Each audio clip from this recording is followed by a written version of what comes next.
Hello, everyone, and welcome to Moonrise. This is Dave Johnson, channeling the man in the moon.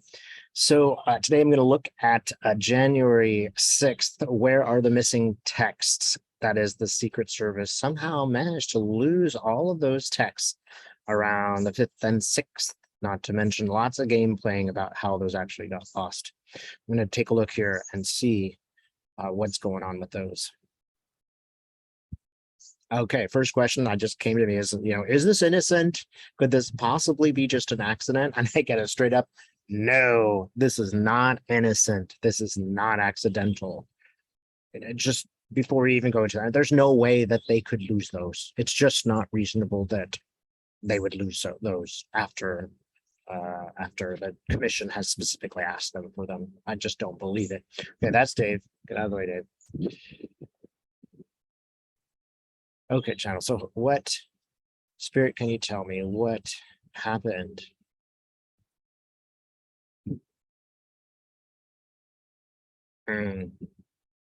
So the people the Secret Service who were in the car, who actually did not let Trump go and march with the people on the Capitol are implicated.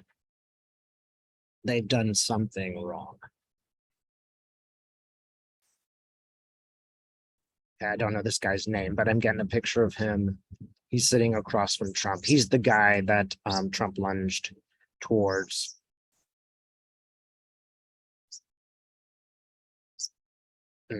It's a strange experience because it's almost like the Secret Service is the real president. They're the real adult in the room. So I'm just like actually kind of seeing him as the Svengali, the guy pulling all the strings.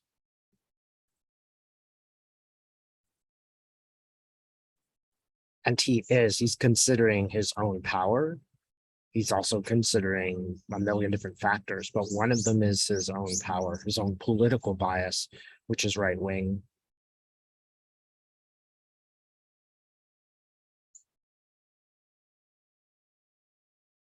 Okay. There's a heart with a knife through it. Not sure what that means, but it gives me the feeling of a cold-hearted person or someone who really does not, frankly, love our nation, the United States.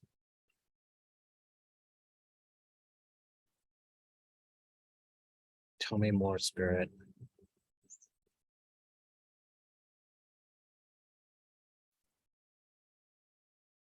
They were coordinating something. They were kind of halfway in on the deal.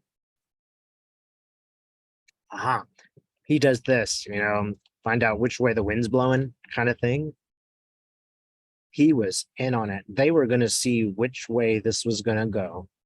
If it went favorably for Trump, for example, if the army was in on it with them, if they had agreed, they would have gone whole hog for Trump. They would not necessarily have brought him to the steps of the Capitol because that wouldn't have left him a way out. But he would have continued to support the overturning of the election. That is the security. People they would have done it if they thought they could succeed. The problem is the military wasn't on their side.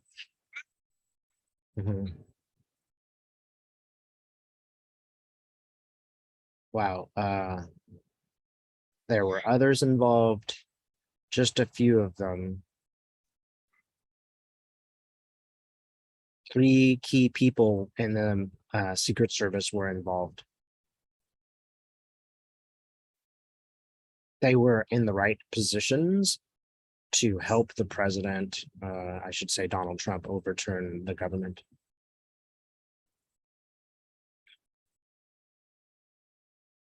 Because these people believe in law and order.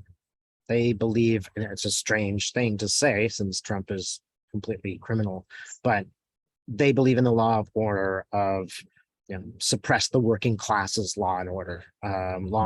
Working classes should be working in the factories while we rule. That kind of layered version of American democracy, which is of course not a democracy.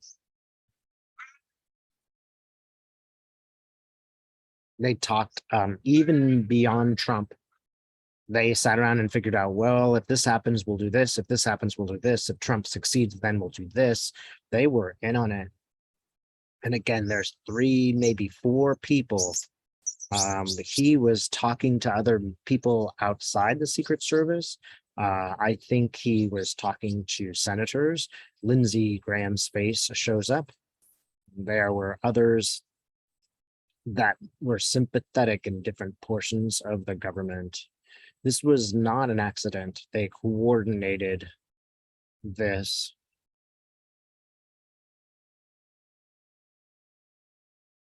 They would have, if they could have, if this revolution had succeeded, they would have brought Trump to another.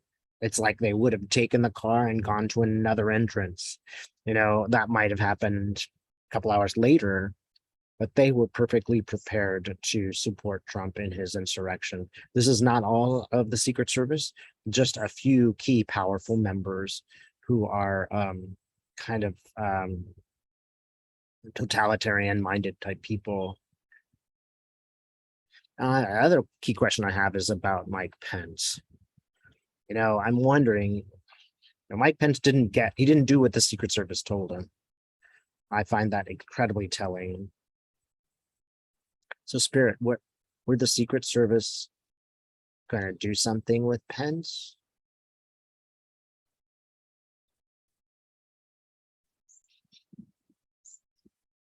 They were going to take him away to a secret location and just hold him there. And again, see what happens.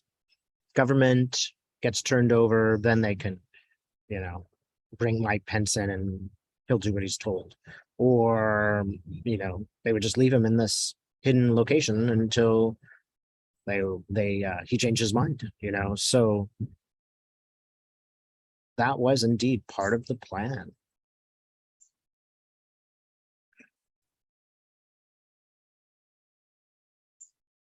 And Mike Pence saw through it. He realized what they were doing.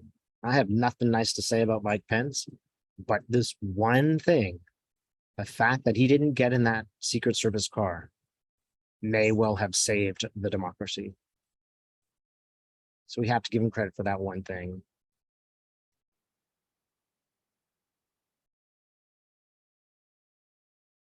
There were people in the Secret Service who were prepared to kill Mike Pence. Again, this is just one person, but I'm seeing him in this car with a guy who has a knife, who was going to say, hey, look, you're going where we tell you, and you'll say what we want you to say.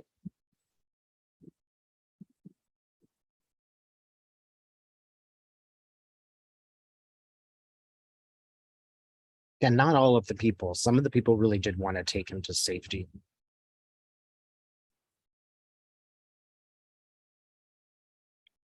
But the driver of Mike Pence's car was in on it.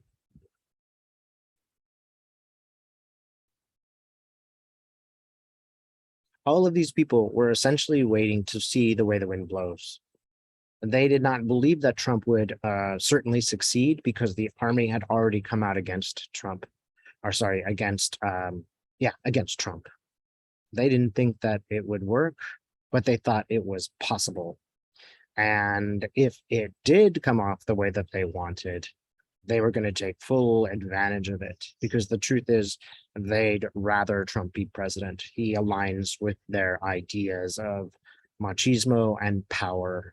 And they believe that the role of the government is to essentially punish the lower levels and acknowledge those who are on top, who control things, and completely hierarchical and minded people.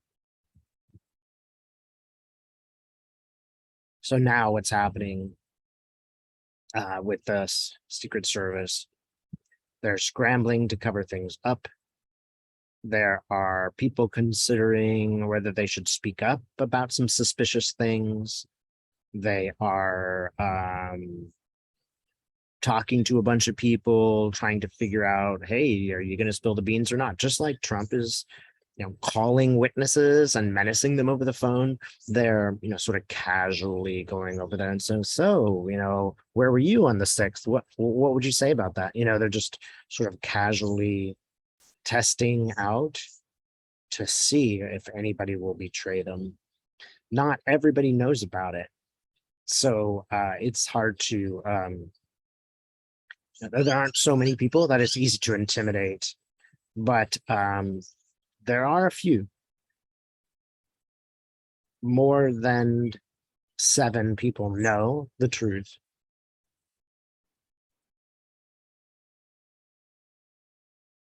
So are these people going to come forward? Nope, they're not going to come forward. Is the committee going to find out the truth?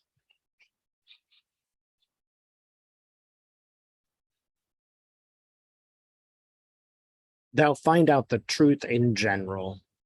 Will they find out the truth specifically about the Secret Service? No, they'll get an amended version of the truth.